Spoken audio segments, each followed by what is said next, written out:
नमस्कार मित्रों, कौल एस्ट्रोलॉजी में एक बार पुनः आपका स्वागत है। हमारा क्रम गोचर के बारे में चल रहा था। तो मित्रों, आइए आज हम बुध के गोचर के बारे में जानेंगे।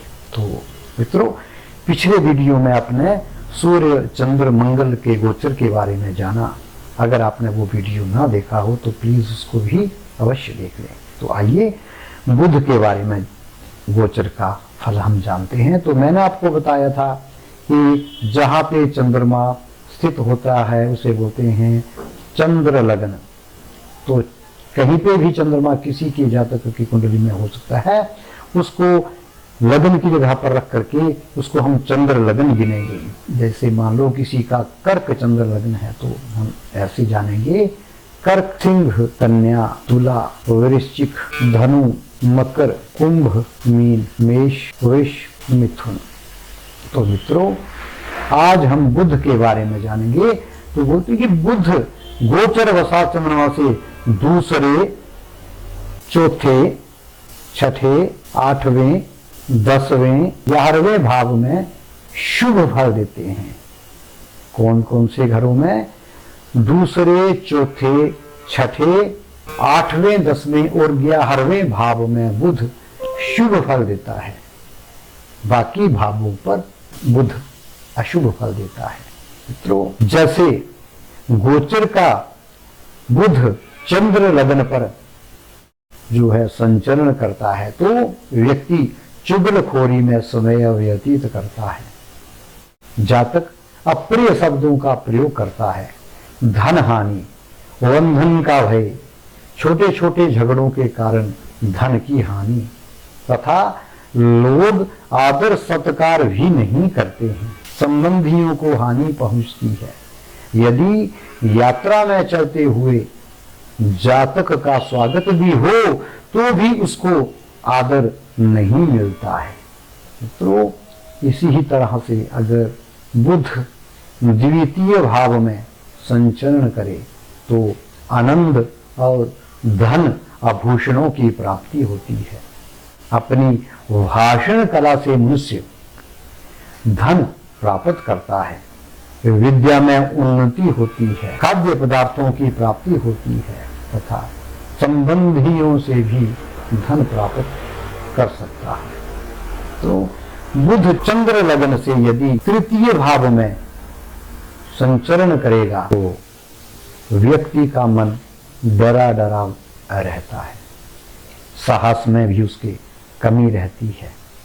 अपने बंधुओं से उसका झगड़ा तथा धन हानि भी बनती है। तो अगर चंद्र लगन से बुध चतुर्थ भाव में संचरण करता है तो धन की प्राप्ति होगी। माता को सुख मिलेगा।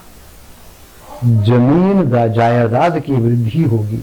अच्छे विद्वानों तथा भद्र पुरुषों से तथा उच्च पदस्थ लोगों से मित्रता बढ़ेगी। घरेलू जीवन का भी सुख मिलेगा।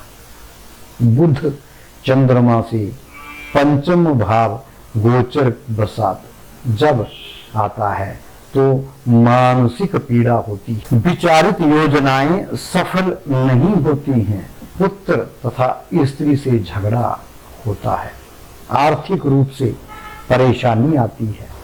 अन्य स्त्रियों से प्रेम वार्ता भी होती है पर असफल ही रहते हैं। बुध चंद्रमा से छठे भाव में जब गोचर वश आता है तो अन्न, धन, उत्तम वस्त्रों का सुख प्राप्त करता है। अच्छी और मनोरंजक पुस्तकें पढ़ने का अवसर भी प्राप्त करता है। शत्रुओं पर विजय प्राप्त होती है। सभी लोग जातक का मान सम्मान करते हैं। प्रचुर शारीरिक और मानसिक सुख प्राप्त होता है। लेखन तथा वाद्य कला में, संगीत एवं ज्योतिष में ख्याति भी प्राप्त करता है। बुध चंद्रमा से अगर 7वें भाव में आता है तो शरीर निस्तेज तथा पीड़ा युक्त रहता है। स्त्री आदि से विवाद भी संभव होता है। मित्रों तथा संबंधियों से अनबन बनती है, राज्य की ओर से भय बना रहता है तथा धन का नाश होता है। यात्रा तथा व्यवसाय द्वारा लाभ नहीं प्राप्त होता है। मनुष्य चिंताओं से ग्रस्त रहता है। अष्टम भाव में गोचर वश आता है तो धन लाभ तथा पुत्र से सुख प्राप्त होता है। शत्रुओं पर विजय प्राप्त होगी, प्रसन्नता बढ़ेगी। जातक की आर्थिक और सामाजिक स्थिति में सुधार होगा। गोचर वसात नवम भाव में जब आता है तो खेद, संताप, सब कार्यों में विघ्न बाधाएं उत्पन्न होती हैं। यात्रा में अशुभिता तथा हानि होती है। धन और मान की भी हानि होती है। संबंधियों तथा भाइयों से वैर रहता है। धर्म व शास्त्रीय बातों में व्यर्थ की ही बहस करता रहता है। बुध चंद्रमा से दसम भाव में गोचर अवसात जब आता है, किसी नए पद की प्राप्ति, शत्रुओं पर विजय प्राप्त करना, व्यवसाय में वृद्धि ही होना, जातक को मानसिक सुख शांति के साथ साथ उत्तम ही गृह सुख की प्राप्ति भी होती है। मान में वृद्धि सफलता प्राप्त करता है। जातक भी जनहित के कार्यों में लगा रहता है।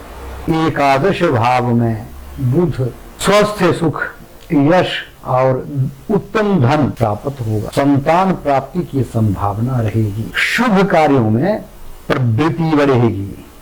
मित्रों, अगर द्वादश भाव में गोचर वसात के बुध आएंगे तो धन तथा सुख में कमी आएगी। चित्त में संताप तथा भोजन में अरुचि रहेगी। झगड़े आदि के कारण सभी कार्यों में रुकावट बनने की संभावना है। चित्त में संताप, भोजन में अरुचि, झगड़े आदि के कारण कार्यों में रुकावट बनी रहेगी। शत्रुओं द्वारा अपमान तथा पराजय का अवसर प्राप्त होता है। स्वास्थ्य ठीक नहीं रहता है।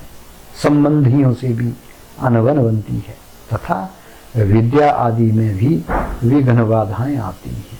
तो मित्रों, ये था बुध का गोचर का भ्रमण। तो मित्रों, आज के लिए इतना ही। नेक्स्ट वीडियो में गुरु के वो गोचर का हम वर्णन करेंगे। तब तक के लिए नमस्कार।